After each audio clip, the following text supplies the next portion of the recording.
আসসালামু আলাইকুম ভাই লোক। আজকে 6 সেপ্টেম্বর 2025 তারিখ।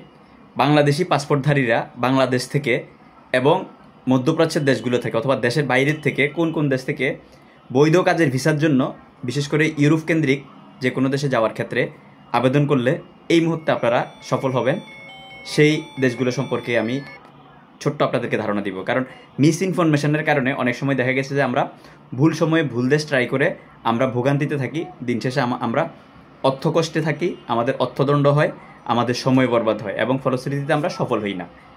অভিজ্ঞতার আলোকে, যেহেতু দীর্ঘদিন ধরে এই সেক্টরটা নিয়ে কাজ করি, অভিজ্ঞতার আলোকে আমি আপনাদেরকে কিছু কথা বলবো। ভালো এজেন্ট এজেন্সি পাইলে আপনারা এই সময়ে এই দেশগুলোতে আবেদন করে আপনারা চাইলে সফলতার মুখ দেখতে পারেন। বাকিটা হচ্ছে উপরওয়ালার ইচ্ছা, রিজিক, নসিব, কিসমত। উপরওয়ালা আপনারটা যেদিন যেখানে যেভাবে বরাদ্দ রাখছে সেটা সেভাবেই হবে, কিন্তু তারপরও আপনি ভুল সময়ে ভুল দেশ ট্রাই করলে হবে না। বর্তমানে বাংলাদেশ থেকে যারা ইউরোপে কাজের ভিসায় যেতে চাচ্ছেন, আপনারা বর্তমান সময়ে ট্রাই করবেন সার্বিয়া এবং নর্থ মেসিডোনিয়া, এই দুইটা দেশ ট্রাই করবেন।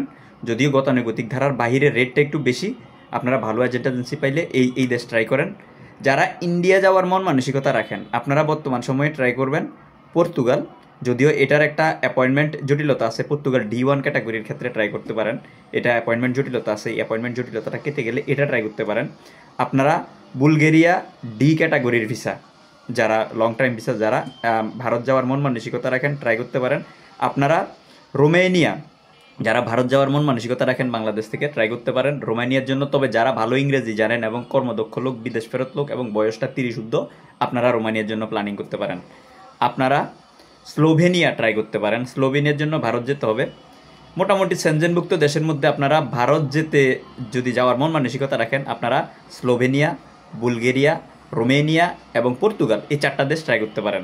আর যারা ভারত যাবেন না, আপনারা ভালো মাধ্যম পাইলে, আপনারা বাংলাদেশ থেকে আবেদন করতে চাচ্ছেন, আপনারা বাংলাদেশ থেকে আবেদন করে আপনারা এই মুহূর্তে মাল্টা ট্রাই করতে পারেন ভালো মাধ্যম পাইলে। তাহলে সেনজেনভুক্ত এই 5টা দেশ আপনারা ট্রাই করতে পারেন, প্ল্যানিংয়ে রাখতে পারেন। আমি কিন্তু সেনজেনভুক্ত 29টা দেশের সেনজেনের আমি কথা বলতেছি না, শুধুমাত্র সেনজেন 5টি দেশের কথা বললাম। এই 5টি দেশ যদি আপনারা ট্রাই করেন বাংলাদেশ থেকে ভারত যাওয়ার মন মানসিকতা নিয়ে, অথবা বাংলাদেশ থেকে মাল্টা বাংলাদেশ থেকে ট্রাই করতে পারেন, আপনারা সফল হবেন। তবে প্রত্যেকটা দেশের ক্ষেত্রেই কিন্তু কোনো কারণে ভিসা না হইলে কিন্তু আপনার 1 লাখ, 1.5 লাখ, 2 লাখ টাকা লস হয়ে যাবে। সেটা এজেন্সি আপনাকে শুরুতে বলবে না, কারণ একটা দেশের অ্যাপয়েন্টমেন্ট ডেট নেওয়া, তারপরে এম্বাসি ফি, ইন্স্যুরেন্স, অথবা অন্য কোনো দেশে গেলে সেই দেশের ভিসা, সেই দেশে আসা যাওয়া, থাকা খাওয়া, এগুলো মিলে 1.5-2 লাখ টাকা খরচ হয়ে যাবে। এজেন্সি আপনাকে বলবে না, বললে আপনি কিন্তু শুরুতেই ট্রাই করবেন না। তো সেই জন্য আগে পিছিয়ে ভেবে ট্রাই করবেন। আর যারা আপনার এম্বাসি ফেস করার মন মানসিকতা রাখেন না বা ইংরেজিতে তুলনামূলকভাবে দুর্বল, আপনারা নন সেনজেনভুক্ত দেশ সার্বিয়া, মেসিডোনিয়া ট্রাই করেন। ভারত যাওয়ার মন মানসিকতা রাখলে আপনারা পাশাপাশি বসনিয়াটাকে প্ল্যানিংয়ে রাখতে পারেন এই মুহূর্তে। এখন যারা দেশের বাইরে আছেন বাংলাদেশি পাসপোর্টধারী, আপনারা কোন কোন দেশে আবেদন করবেন? আপনারা দেশের বাইরে যারা আছেন, বিশেষ করে যারা ওমানে আছেন এবং যারা কাতারে আছেন, এবং বিশেষ করে আমি ওমান, কুয়েত এবং সিঙ্গাপুর, এই 3 দেশে, এবং মালয়েশিয়া, এই 3 দেশে যারা আছেন, আপনারা চেষ্টা করবেন রোমানিয়াটা ট্রাই করার জন্য। আর যারা কুয়েতে আছেন, আপনারা বেশিরভাগ চেষ্টা করবেন রোমানিয়া ট্রাই করার জন্য। আর যারা কাতারে আছেন, আপনারা চেষ্টা করবেন বসনিয়া, নর্থ মেসিডোনিয়া এবং আপনার বুলগেরিয়া, এই 3টা দেশে ট্রাই করার জন্য। আর যারা সৌদি আরবে আছেন, সৌদি আরব থেকে আসলে আমি ওইভাবে আপনাদেরকে বলবো না, তারপর আপনারা ভালো এজেন্ট এজেন্সি পাইলে যে দেশ সাজেস্ট করে ওই দেশে আপনারা ট্রাই করতে পারেন সৌদি আরব থেকে। তবে সৌদি আরব থেকে আপনারা বসনিয়া অথবা বুলগেরিয়াটা প্ল্যানিংয়ে রাখতে পারেন। আর যারা বাংলাদেশ থেকে আবেদন করবেন, আপনারা তুর্কি সাইপ্রাসটা আপনারা প্ল্যানিংয়ে রাখতে পারেন ভালো এজেন্ট এজেন্সি পাইলে। তুর্কি সাইপ্রাস কিন্তু 1,30,000 থেকে 1.5 লাখ টাকা বেতন হয়। তুর্কি সাইপ্রাস ম্যান পাওয়ার হয়ে যায় না, কিন্তু আপনারা চাইলে আগামীতে কিছুদিনের মধ্যে ইমিগ্রেশনে কাজ শুরু করবে, আপনারা ভালো এজেন্ট এজেন্সি পাইলে পাসপোর্ট জমা দিয়ে রাখতে পারেন তুর্কি সাইপ্রাসের জন্য। আর আপনারা বর্তমানে বাংলাদেশিদের জন্য বাংলাদেশ থেকে যারা ট্রাই করবেন, ওমানের ভিসা বন্ধ, কাতারের ভিসা বন্ধ, তবে কিছু কিছু আগের যারা কোটা নিয়ে রাখছে তারা কিছু ভিসা দিতে পারতেছে এখন, কিন্তু অঘোষিতভাবে কিন্তু বন্ধ। আপনার বাহরাইনের ভিসা বন্ধ, দুবাইয়ের ভিসা বন্ধ। তাহলে আপনারা মধ্যপ্রাচ্যের কোন দেশে যাবেন? সৌদিতে যাবেন। সৌদিতে আপনারা যারা ইন্টারভিউ দিয়ে যাবেন তারা ভালো থাকবেন, আর ফুসিংয়ে গেলে আপনারা বেশিরভাগ সাপ্লাই কোম্পানি গিয়ে খারাপ থাকবেন। আপনারা কোথায় যাবেন? এই মুহূর্তে কুয়েতের ভিসা খোলা আছে, কিন্তু কুয়েতের ভিসার দাম অনেক বেশি। যেই রেটে আপনি যে টাকা খরচ করে কুয়েতে যাবেন, সেই হিসেবে বেতন হচ্ছে আপনার 75 দিনের, 80 দিনের বা 90 দিনের, 100 দিনের।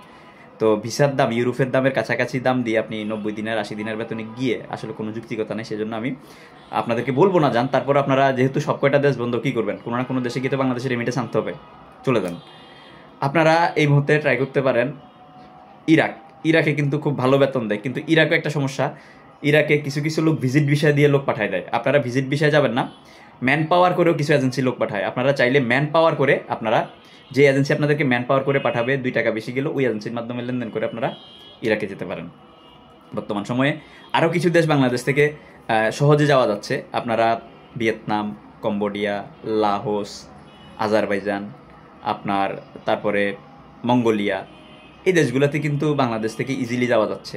তবে আমার ক্যালকুলেশনে আর্মেনিয়া, আমার ক্যালকুলেশনে এই দেশগুলা মনে হয় এই দেশগুলোতে গেলে আপনারা ভালো থাকবেন না। তারপরও অনেকেই চটকদার কথায়, অনেকেই ভালো আশ্বাস দিয়ে আপনাদেরকে যাওয়ার জন্য বলবে। তো কথার কাজে যদি মিল থাকে, অর্থাৎ যদি কোনো সমস্যা হয়, যদি সমস্যা হইলে বাংলাদেশে এসে আবার যদি পুনরায় ওনাকে যদি আপনারা প্রেশারাইজ করে আপনারা টাকা পয়সা উদ্ধার করতে পারেন, সেক্ষেত্রে এই দেশগুলোতে প্ল্যানিং করতে পারেন। তবে এই দেশগুলোতে আমার মতে আমাদের শীতে না যাওয়াটাই উত্তম।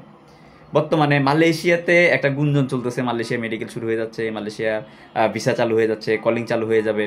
আসলে এটা এখনও পর্যন্ত ক্লিয়ার না, তাই আপনারা এই মুহূর্তে মালয়েশিয়ার জন্য আপনারা কোথাও পাসপোর্ট এবং টাকা পয়সা লেনদেন করার ক্ষেত্রে একটু সতর্কতা অবলম্বন করে তারপর আপনারা পাসপোর্ট এবং টাকা পয়সা জমা দিন। কারণ কিছু কিছু এজেন্সি আপনাদেরকে বলবে যে আপনি আগে যদি পাসপোর্ট জমা দিয়ে রাখেন, কিছু টাকা দিয়ে রাখেন, তাহলে আপনি আগে সিরিয়ালে থাকবেন, অর্থাৎ আপনি প্রথম সারিতে আপনি চলে যেতে পারবেন। আসলে এগুলা G2G চুক্তির একটা ব্যাপার স্যাপার আছে, MOI স্বাক্ষরের ব্যাপার স্যাপার আছে। তো যখন ক্লিয়ার হবে তখন সবাই লোক পাঠাইতে পারবে, যখন পারবে না তখন কেউই পাঠাইতে পারবে না। সো আগাম পাসপোর্ট এবং টাকা পয়সা জমা দিয়ে ধরা খাওয়ার কোনো যুক্তিকতা নাই বলে আমি মনে করি। তো এই মুহূর্তে আমার কাছে আজকে পর্যন্ত যেই শ্রমবাজারগুলোতে গেলে আপনাদের ভালো হইতে পারে, ভালো হবে, আমি তার একটা সম্মুখ ধারণা দিলাম।